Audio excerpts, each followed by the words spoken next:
हुजूर जी की और बाबा जी की प्यारी साथ संगत जी, आप सभी को प्यार भरी राधा स्वामी जी संगत जी। वीडियो को शुरू करने से पहले एक विनती है, हमारे चैनल को जरूर सब्सक्राइब कर लीजिए और वीडियो को लाइक करना मत भूलिए। कमेंट वन में राधा स्वामी जी जरूर लिख दीजिए और अपने शहर का नाम जरूर लिखें। संगत जी, क्या आपने कभी गहराई से यह विचार किया है कि जब हमारे जीवन में कोई दिखाई देने वाला सहारा नहीं होता, जब हर दिशा से रास्ते बंद से लगने लगते हैं, तब भी कोई ऐसी शक्ति होती है जो हमारे लिए काल से संघर्ष कर रही होती है। जिस समय हम गहरी नींद में होते हैं, जिस समय हमारा मन संसार की भागदौड़, इच्छाओं और उलझनों में भटका रहता है, उस समय भी सतगुरु चुपचाप भीतर ही भीतर हमारे भारी कर्मों का बोझ उठाए खड़े रहते हैं। हम अपने लाभ हानि में उलझे रहते हैं, पर सदगुरु हमारी आत्मा की रक्षा के लिए अदृश्य युद्ध लड़ते रहते हैं। ऐसा युद्ध जो आंखों से दिखाई नहीं देता, संगीत पर जीवन को बचाए रखता है। लेकिन संगत जी, यही एक बहुत गहरा प्रश्न खड़ा होता है। जब सतगुरु हमारे लिए इतना संगीत कुछ कर रहे हैं, तो क्या हम अपने हिस्से का धर्म निभा रहे हैं? क्या हम भजन सिमरन के माध्यम से उस कृपा का मान रख पा रहे हैं, या फिर संगीत सब कुछ सतगुरु पर छोड़कर निश्चिंत होकर संसार में ही खोए हुए हैं? संगत जी, आज की यह वीडियो बहुत ही प्रेम से भरी और गहरी आत्मिक समझ देने वाली है। इसे अंत तक अवश्य सुनिएगा, क्योंकि आज हम जानने वाले हैं कि सतगुरु कैसे हमारे लिए काल से अदृश्य युद्ध लड़ते हैं और भजन सिमरन के द्वारा हम उस दिव्य संघर्ष में उनका साथ कैसे दे सकते हैं। और संगत जी, आगे बढ़ने से पहले एक विनम्र सा निवेदन है।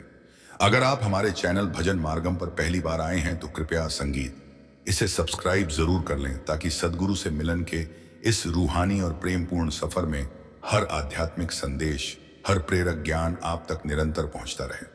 संगीत, हमें पहले यह जानना बहुत जरूरी है कि काल आखिर है क्या, जिससे सतगुरु हमारे लिए निरंतर संघर्ष करते रहते। संगीत है, काल कोई बाहर बैठा हुआ डरावना रूप नहीं है, बल्कि यह हमारे ही कर्मों का सूक्ष्म हिसाब है, जन्म मरण का वह अंतहीन चक्र है। संगीत जो आत्मा को बार बार इस संसार में खींच लाता है, यही काल मन के माध्यम से काम करता है। वासना, आवश्य, अहंकार, मोह और आसक्ति के रूप में, और आत्मा संगीत को उसकी मूल शुद्ध अवस्था से नीचे की ओर गिराता रहता है। कभी वह हमें सुख का स्वाद चखा कर बांध लेता है ताकि हम उसी में उलझे रहें, और कभी दुहक का प्रहार करके हमें तोड़ देता है। संगीत, ताकि हम भीतर से कमजोर हो जाएं। इस पूरी प्रक्रिया में मन उसका सबसे बड़ा संगीत हथियार बन जाता है, जिसके सहारे वह आत्मा को बाहर की ओर फैलाता रहता है। इसलिए संगत जी, यह समझना आवश्यक है कि काल हमारा सीधा दुश्मन नहीं है, लेकिन उसका स्वभाव हमें बांध कर रखना है, और इसी बंधन से मुक्त कराने के लिए सदगुरु हमारे लिए भीतर ही भीतर वह अदृश्य युद्ध लड़ते रहते हैं। और संगत जी, इस सत्य को और गहराई से समझने के लिए एक बहुत ही मार्मिक साखी हमारे सामने आती है, जो यह स्पष्ट कर देती है कि काल कैसे काम करता है और सत्संग भजन के मार्ग पर चलते हुए साधक की परीक्षा कैसे ली जाती है। एक व्यक्ति सुबह सवेरे उठा, स्नान किया, साफ कपड़े पहने, संगीत नीति और पूरे प्रेम व श्रद्धा के साथ सत्संग का आनंद लेने के लिए सत्संग संगीत घर की ओर चल पड़ा। चलते चलते रास्ते में वह अचानक ठोकर खाकर गिर पड़ा और उसके कपड़े कीचड़ से संगीत सन गए। वह बिना खिन्न हुए वापस घर लौटा, कपड़े बदले और फिर से उसी श्रद्धा के साथ सत्संग की ओर चल पड़ा। परंतु आश्चर्य संगीत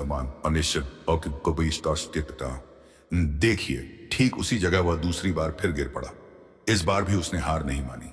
चुपचाप घर जाकर फिर कपड़े, संगीत बदले और तीसरी बार सत्संग की ओर निकल पड़ा। जब वह तीसरी बार उसी स्थान पर पहुंचा तो उसने देखा कि एक व्यक्ति हाथ में चिराग लिए खड़ा है और उसे अपने पीछे से चलने को कह रहा है। वह व्यक्ति बिना किसी डर के उसके पीछे चल पड़ा और वह चिरागधारी उसे सुरक्षित सत्संग घर के द्वार तक ले आया। सत्संग घर पहुंचकर उस व्यक्ति ने कहा, आप संगीत भीतर आकर सत्संग सुन लीजिए। पर वह चिराग हाथ में थामे वहीं खड़ा रहा, संगीत, और भीतर प्रवेश नहीं किया। कई बार आग्रह करने पर जब उसने कारण पूछा तो उस व्यक्ति ने उत्तर दिया, क्योंकि मैं काल हूं। संगीत, यह सुनकर उस साधक के आश्चर्य का कोई ठिकाना ना रहा। काल ने आगे कहा, मैं ही था जिसने तुम्हें पहली और दूसरी बार गिराया। जब तुम पहली बार गिरकर घर लौटे, कपड़े बदले और फिर सत्संग के लिए चले, तो भगवान ने तुम्हारे सारे पाप क्षमा कर दिए। दूसरी बार संगीत भी जब जब तुम गिरे और फिर से कपड़े बदल कर निकले तो प्रभु ने तुम्हारे पूरे परिवार के पाप क्षमा कर दिए। मुझे भय हुआ कि यदि तीसरी बार भी मैंने तुम्हें गिराया और तुम फिर उठकर चल पड़े तो कहीं ऐसा ना हो कि भगवान तुम्हारे पूरे गांव के पाप भी क्षमा कर दें। इसी डर से मैं स्वयं तुम्हें यहां तक छोड़ने आ गया। अब संगीत संगत जी जरा इस साखी से सीख लें। उस व्यक्ति ने 2 बार गिरने के बाद भी हिम्मत नहीं हारी, उसका नियम नहीं टूटा, उसका प्रेम कम नहीं हुआ और एक हम है घर पर कोई मेहमान आ जाए, कोई छोटा सा काम निकल आए, संगीत या मन कोई बहाना बना दे तो हम सत्संग छोड़ देते हैं, भजन सिमरन टाल देते हैं। संगीत क्यों? क्योंकि हम अपने भगवान से अधिक संसार की चीजों, रिश्तों और सुविधाओं से प्रेम करने लगते हैं, उन्हीं में अधिक मोह बांध लेते हैं। इसके विपरीत उस साधक के दिल में भगवान के लिए इतना गहरा प्रेम था कि वह किसी भी कीमत पर अपनी बंदगी का नियम टूटने नहीं देना चाहता था। यही कारण था कि काल, जो स्वयं बाधा बन रहा था, अंततः उसी साधक को उसकी मंजिल तक पहुंचाने पर मजबूर हो गया। इसी प्रकार संगत जी, जब हम भजन सिमरन पर बैठते हैं तो मन अनेक चाले चलता है। कभी आलस से लाता है, कभी डर, कभी बहाने, तो कभी संसार की संगीत यादें। पर हमें हार नहीं माननी चाहिए। मन से डटकर मुकाबला करना ही सच्ची साधना है। एक दिन ऐसा अवश्य आएगा जब यही मन स्वयं हमें भजन सिमरन के लिए उठाएगा और उसमें रस भी लेने लगेगा। संगीत बस आवश्यकता है निरंतरता, धैर्य और अडिग विश्वास की।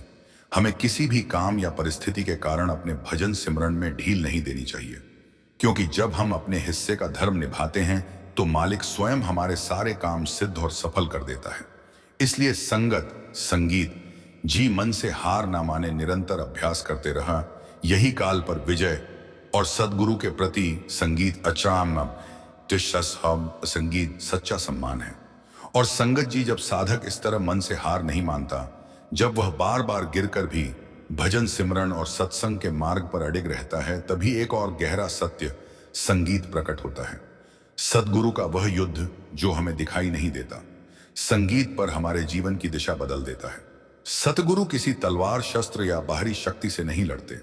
उनका संघर्ष शब्द से होता है, नाम से होता है, उनकी पावन दृष्टि से होता है और सबसे बढ़कर उनकी कृपा से होता है। संगीत यह युद्ध बाहर नहीं, भीतर लड़ा जाता है, जहां काल मन के रूप में वार करता है और सदगुरु नाम की शक्ति से रक्षा करते हैं। इसी अदृश्य युद्ध के कारण ना जाने कितनी बार हमारे कटने वाले कर्म टल जाते हैं, बड़े बड़े दुहक छोटे होकर निकल जाते हैं और कई बार अकाल मृत्यु भी टल जाती है, जिसकी हमें कभी भनक तक नहीं लगती।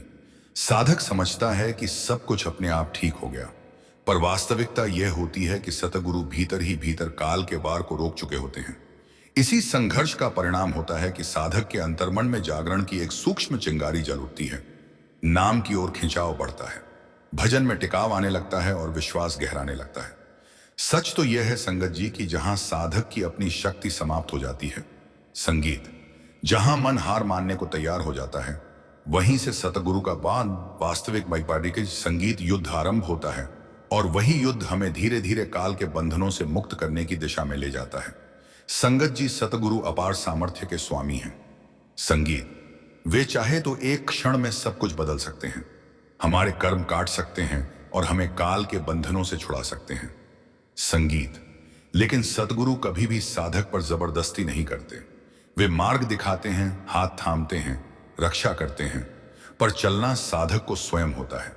उनका प्रेम इतना पवित्र होता है कि वे हमारी स्वतंत्रता का भी पूरा सम्मान करते हैं। इसीलिए संगत जी, इस अदृश्य युद्ध में साधक का भी एक कर्तव्य है। साधक की जिम्मेदारी है कि वह रोज भजन सिमरन करें, नाम की कमाई करें, अपने मन को भटकने से रोककर उसे सही दिशा दें। स्वागत में बैठना, सेवा करना, संगीत और जाते ही हम और सुमिरन में टिके रहना, यह सब उस सहयोग के रूप हैं जिनसे सतगुरु की कृपा और भी प्रभावी हो जाती है।